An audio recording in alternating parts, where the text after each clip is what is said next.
Hello and welcome to Matcha Mornings, part of the Wander Barn Podcast Network. I'm your host, Amanda Kingsmith, and I'm excited to dive deep on topics around holistic health, the power of food, hormone health, how the practices of yoga can impact our health and well-being, and much more. So grab your cup of tea, settle in, and let's get started.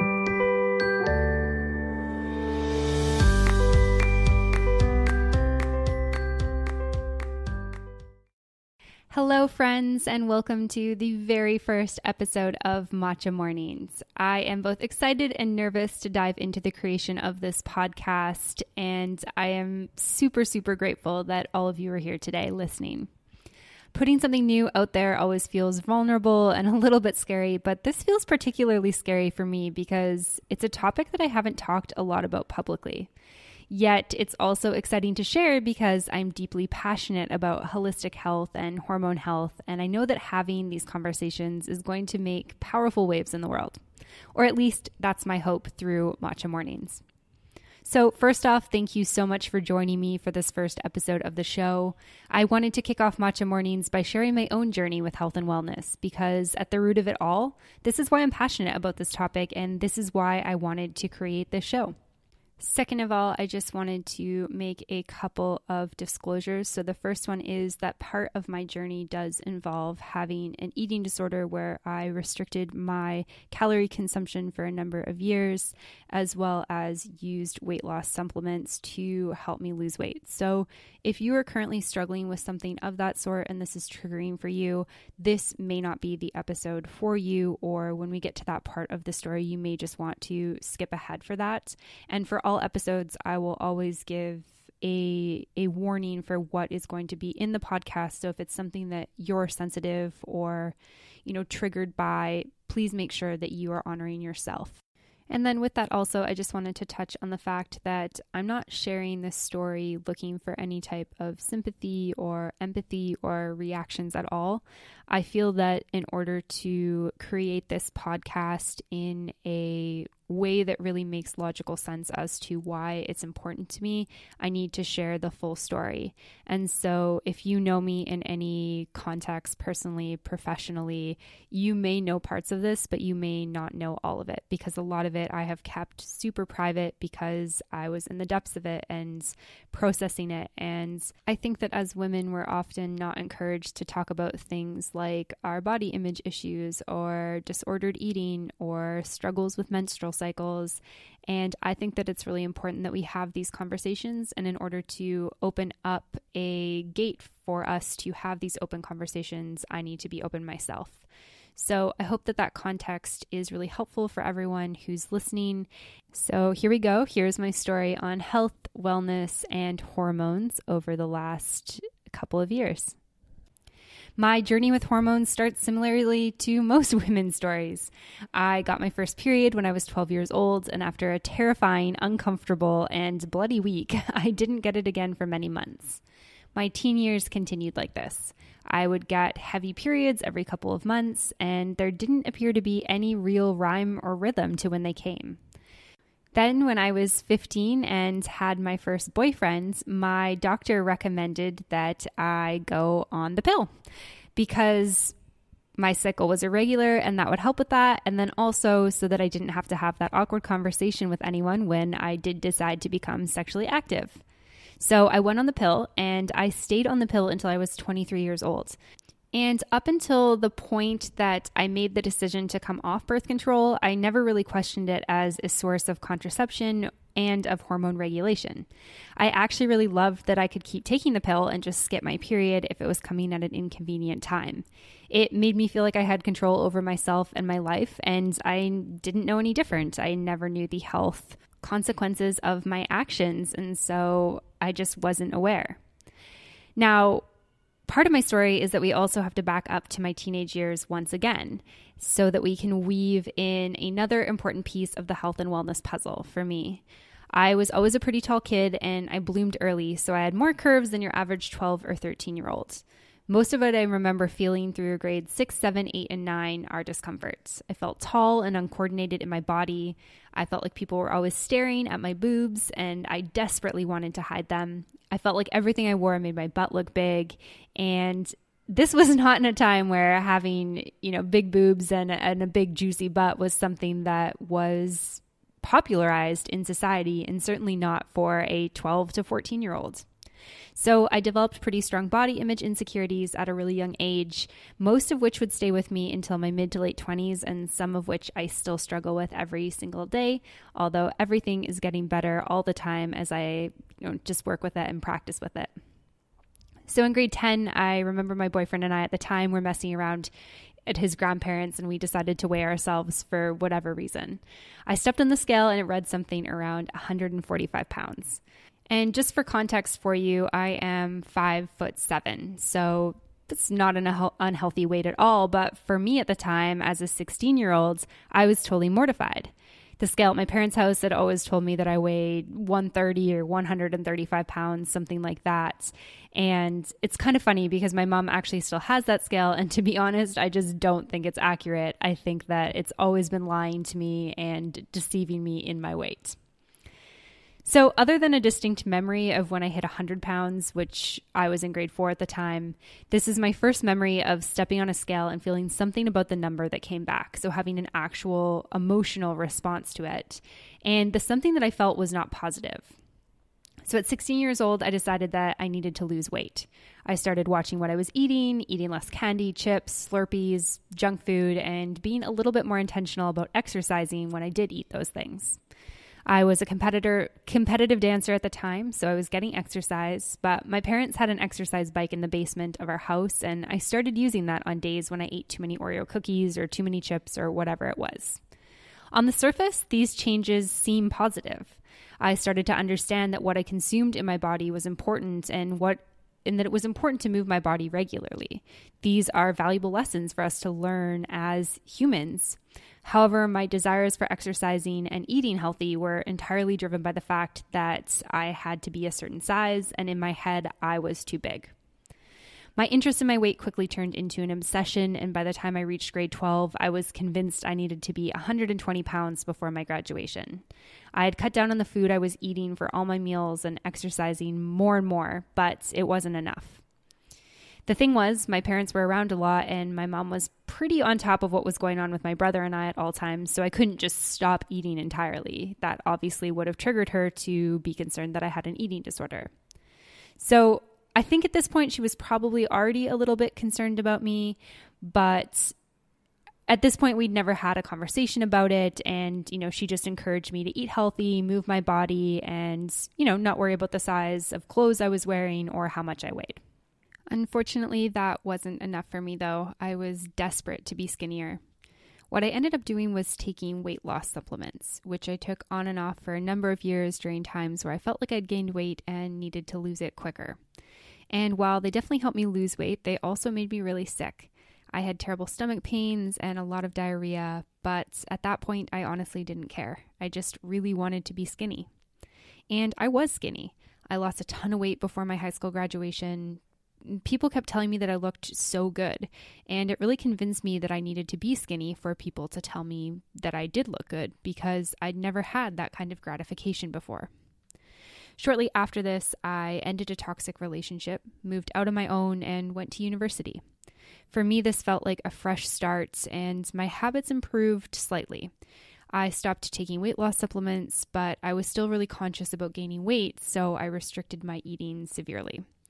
I never wanted to trigger any of my friends to think that I had an eating disorder, so I often only ate around people. Eating disorders come in all shapes and sizes, but for me, I never didn't like food, so eating wasn't a problem. The problem was that I was terrified that food would make me fat, and in my mind, being fat was not an option.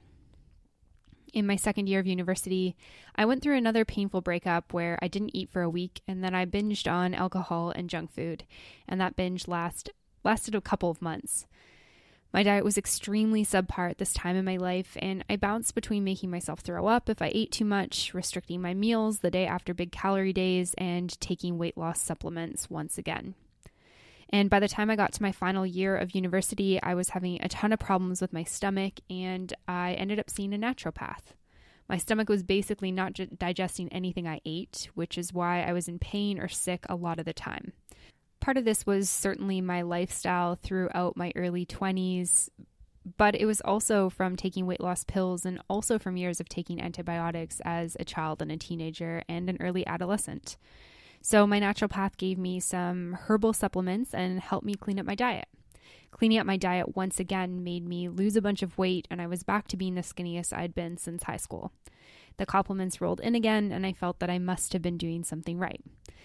This was close to 10 years ago now, and looking back, I do think this was a turning point for me, but I still had a big journey ahead of me. After I finished university, I traveled for 6 months with my now husband, and I found it really hard to maintain my restrictive eating when I was with someone else for 24 hours a day. To him, counting calories, not eating when you're hungry, or not eating the day after a big night out was ridiculous, and it was really hard to keep up these habits. So I returned from that trip 10 pounds heavier and super self-conscious of the weight I gained. I dove headfirst into losing the weight as soon as I got home. I worked out like a crazy person and ate salads every day for lunch, and for the first time I finally felt like I was losing weight the healthy way, quote unquote, the healthy way. In reality, I was severely restricting my caloric intake, which was not great for my body, but I wasn't taking any diet supplements, so that was positive. A few months after I got home from that big travel abroad, I also decided to go off birth control. While on the trip, I had felt time and time again like someone else was possessing my mind, and enough was enough for me.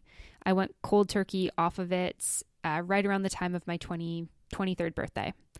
Months passed by without any sign of my period, not even a symptom that it was coming. After 6 months with no period, I took a pregnancy test just in case. I was not pregnant. I saw a doctor and got an ultrasound on my ovaries. Everything looked fine, but my ovaries and my brain weren't talking to each other.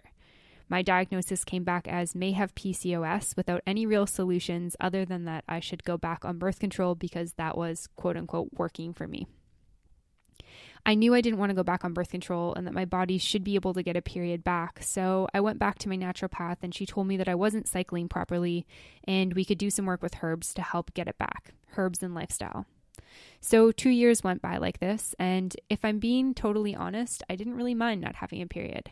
I felt a little stressed that something was wrong with me or that I might not be able to have kids one day, but I was less moody. I never had cravings. I was skinnier than I'd been in years, and honestly, not being hormonal is actually pretty great. I felt like I got a taste of the daily hormones of men, and I did not hate that life. But I knew in the back of my mind that I wasn't healthy. During this chapter of my life, I also really dove into my yoga practice, and I started to identify that I also wasn't happy in the city I was living or the job I was working. My now husband was struggling with a neck injury and some depression, and our relationship was in a rocky place. We both knew we needed to do something to change things up, and at that point, the only escape we knew that worked for us was traveling. So we decided to quit our jobs, sell our stuff, and travel through South America for 6 months. These were some of the most impactful months of my life to this date in terms of making long-term impactful changes for my life. And within the first week of being in Colombia, I got my period for the first time naturally in 2 years. I was so shocked by it that I was totally unprepared and had to throw my bloodied underwear out in a bathroom in a bus. Let's remember, I was in Colombia. I had forgotten what it was like to even have a period, yet at the same time, I was thrilled that it had finally come, and I chalked up my amenorrhea to my stressful corporate job. Over the course of the 6 months I was away, I got my period 3 times, once every 2 months, and I remember feeling proud and grateful for my body. I wasn't broken after all, and that was one of the best things to feel and experience at that time. During this time, I also partook in a very powerful plant medicine ceremony, and I had 2 major revelations. The first was that I was really unhealthy and that I needed to heal. I was extremely tired, and I needed to treat my body with more love and kindness. The second was that I needed to be brave and follow my heart. It was after that I really took powerful steps in healing myself. I began to look at my body in a different way, and I began to look at food in a different way. Food wasn't there to harm me, it was there to nourish and heal me, and my body needed it to function properly. I also needed to make a big, scary career change. I returned back to Canada healthier and happier than I'd ever been in my life. I shifted my career to something less stressful. I began practicing more yoga and pursuing yoga as a career. I put time and effort into learning to cook and learning to eat healthy. I stopped eating salads with minimal ingredients and started nourishing with big, healthy portions of homemade food. I felt my body begin to heal as I began to get my period every 6 weeks and then eventually every month. As I got my period back and healed from my eating disorder, I put on weight naturally. And although it was challenging to look at myself in the mirror and see a different body, I knew it was what I needed to do to heal. I just knew it in the depths of who I am. I just knew that's what I needed to do. And as I got my period back, the one thing that struck me was how heavy my flow was, how painful my symptoms were, both before my period and during, and how crappy I felt during that time. This was challenging because although I was grateful to have my period back, I was also frustrated that it came back with such a vengeance. I figured that it was my body regulating itself after 2 years with no period and decided to give it its time to do its thing. Nearly 2 years passed again before I decided to take further action. I began looking into how to heal your menstrual cycle naturally and what I could do to minimize the pain and symptoms I was experiencing. I dabbled in vegetarianism, the keto diet, intermittent fasting, cycle syncing, seed cycling, so many different things. Each new trial has helped me tune in ever so slightly to the needs of my body, and I'm slowly learning how to heal and listen to exactly what it needs. This has been my journey with hormones over the last 4 years. And although my cycle isn't flawless, I feel myself becoming more and more in harmony with myself every cycle, and for that, I'm grateful. I'm also grateful to report that my cycle comes on the regular every 28 to 35 days and has done so for the last about 4 years. But trust me when I say this journey has not been easy.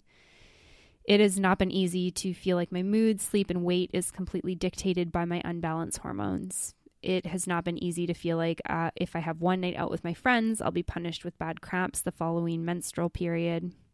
It has not been easy to have pain so bad I've had to leave outings and throw up in public. It has not been easy to watch myself gain weight while my friends seem to effortlessly lose weight if they want to. It has not been easy to look in the mirror and feel love for every part of me after so many years of hate. And while none of that has been easy for me, it has also dawned on me that nothing in life is by accident, and this is my journey for a reason. So here I am, telling you my story and my challenges, and hope that they can speak to you or help you in any small, tiny way. Because I recognize that there are thousands of women out there on the same journey as me, struggling to figure out what to do about their health, wellness, and hormones too. As with every story, there is a lot in there to unpack, and my hope is that together we can learn more about ourselves, our bodies, and our hormones in a healthy and holistic way. I'm not here as a doctor or a dietitian, but as a woman who has spent way too long struggling alone, and I hope that you will continue on this journey with me to learn and discover more through the Matcha Mornings podcast. And if after listening to this you feel inspired to share your story, please feel free to send me an email at wanderbarn@gmail.com with the subject line Matcha Mornings. I would love to hear that I am truly, truly not alone on this journey. So if you've made it to the end of this and you're still ready to stick with me, thank you so much for listening. Thank you so much for being here. If you have any questions, make sure you let me know. And otherwise, I will see you in the next episode. Bye for now. Thanks so much for listening to this episode of Matcha Mornings. To find links mentioned in this episode, show notes, photos, and more, head on over to wanderbarn.com/podcast/matcha-mornings. To be the first to know about brand new episodes of Matcha Mornings, subscribe on your podcast app. If you enjoyed this episode of the show, please leave a review or send me an email at wanderbarn@gmail.com with the subject line Matcha Mornings. To follow along with me, Amanda Kingsmith, you can find me on Instagram at Amanda Kingsmith to learn more about other fun projects I'm working on. To find more great podcasts like this one on topics such as travel, the business of yoga, cryptocurrency, and more, head on over to wanderbarn.com. Thanks for listening, and I'll see you soon.